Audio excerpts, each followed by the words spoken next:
அதிமுக பாத்தீங்கன்னா 106, பாஜக 30 தொகுதிகளும், பாட்டாளி மக்கள் கட்சி 15 தொகுதிகளும், அமமுக அதாவது அம்மா மக்கள் முன்னேற்ற கழகம் 10 தொகுதிகளும், தமிழ் மாநில காங்கிரஸ் ஜி.கே. வாசனுடையது 5 தொகுதிகளிலும், இந்திய ஜனநாயக கட்சி பாரிவேந்தர் அவர்களது 2 தொகுதிகளிலும், புதிய நீதி கட்சி ஏசி சண்முகம் அவர்களோடது பாத்தீங்கன்னா 2 சீட்டு, புரட்சி பாரதம் கட்சிக்கு 1 சீட்டு. புரட்சி பாரதம்னாலே உங்களுக்கு தெரியும் பூவை மூர்த்தியார்து.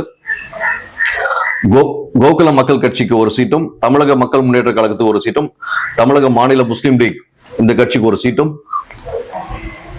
அடுத்தபடியா அகில இந்திய கிறிஸ்தவ கூட்டமைப்புக்கு 1 சீட்டும், கடைசியா இந்திய மக்கள் கல்வி முன்னேற்ற கழகத்துக்கு 1 சீட்டும் சொல்லி பிரிச்சிருக்காங்க. மொத்தம் 234 தொகுதியில எந்தெந்த கட்சியினருக்கு எவ்வளவு சீட்டுன்றதை தெளிவுபட லிஸ்ட் நம்ம கையில கொடுத்திருக்காங்க.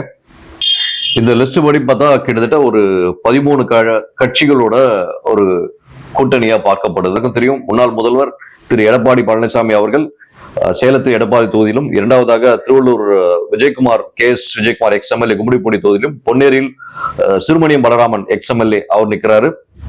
அடுத்தபடியா பாத்தீங்கன்னா திருவள்ளூர் மாவட்டத்துல பி.வி. ரமணா முன்னாள் அமைச்சராக இருந்தவர், நம்ம எல்லாருக்கும் தெரியும்.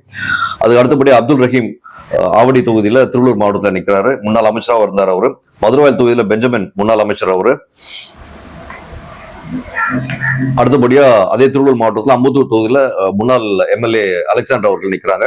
அப்புறம் மாதாவரம் திருவள்ளூர் தொகுதியில பி. மூர்த்தி அவர்கள் நிற்கிறாரு, முன்னாள் அமைச்சராக இருந்தவர் அவரு.